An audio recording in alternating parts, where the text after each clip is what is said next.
राष्ट्रीय स्वास्थ्य मिशन उत्तर प्रदेश द्वारा जारी आधिकारिक अधिसूचनाओं के अनुसार सीएचओ पद स्थायी नहीं है और इसे अनुबंध के रूप में ही दर्शाया गया है। सीएचओ की नियुक्ति की वर्तमान स्थिति।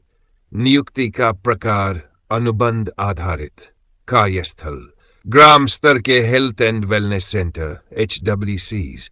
वेतन 12,000 प्रति माह मानदेय, साथ ही प्रदर्शन आधारित प्रोत्साहन डेथ तक।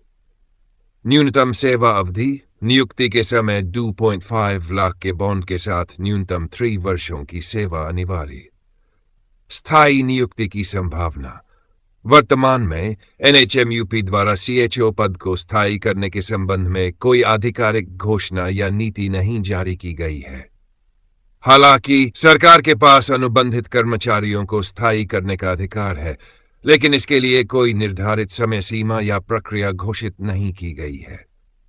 आगे की जानकारी के लिए सीएचओ पद की स्थायी नियुक्ति से संबंधित किसी भी नई जानकारी या नीति परिवर्तन के लिए आप NHMUP की आधिकारिक वेबसाइट upnrhm.gov पर नियमित रूप से अपडेट देख सकते हैं। यदि आप सीएचओ पद के लिए आवेदन करने या अन्य विवरण जानने में रुचि रखते हैं तो कृपया बताएं, मैं आपको आवश्यक जानकारी प्रदान कर सकता हूं। उत्तर प्रदेश में कम्युनिटी हेल्थ ऑफिसर सीएचओ की नियुक्तियां वर्तमान में अनुबंध आधार पर की जाती है।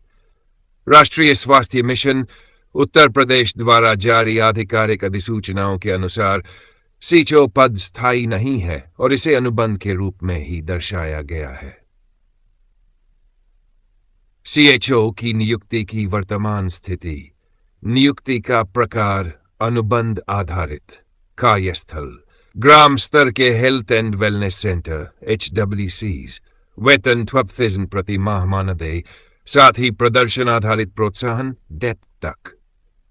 न्यूनतम सेवा अवधि नियुक्ति के समय 2.5 लाख के बॉन्ड के साथ न्यूनतम 3 वर्षों की सेवा अनिवार्य।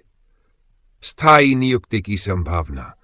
वर्तमान में NHMUP द्वारा सीएचओ पद को स्थायी करने के संबंध में कोई आधिकारिक घोषणा या नीति नहीं जारी की गई है।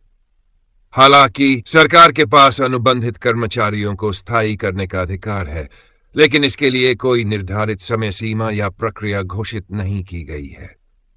आगे की जानकारी के लिए सीएचओ पद की स्थायी नियुक्ति से संबंधित किसी भी नई जानकारी या नीति परिवर्तन के लिए आप NHMUP की आधिकारिक वेबसाइट upnrhm.gov पर नियमित रूप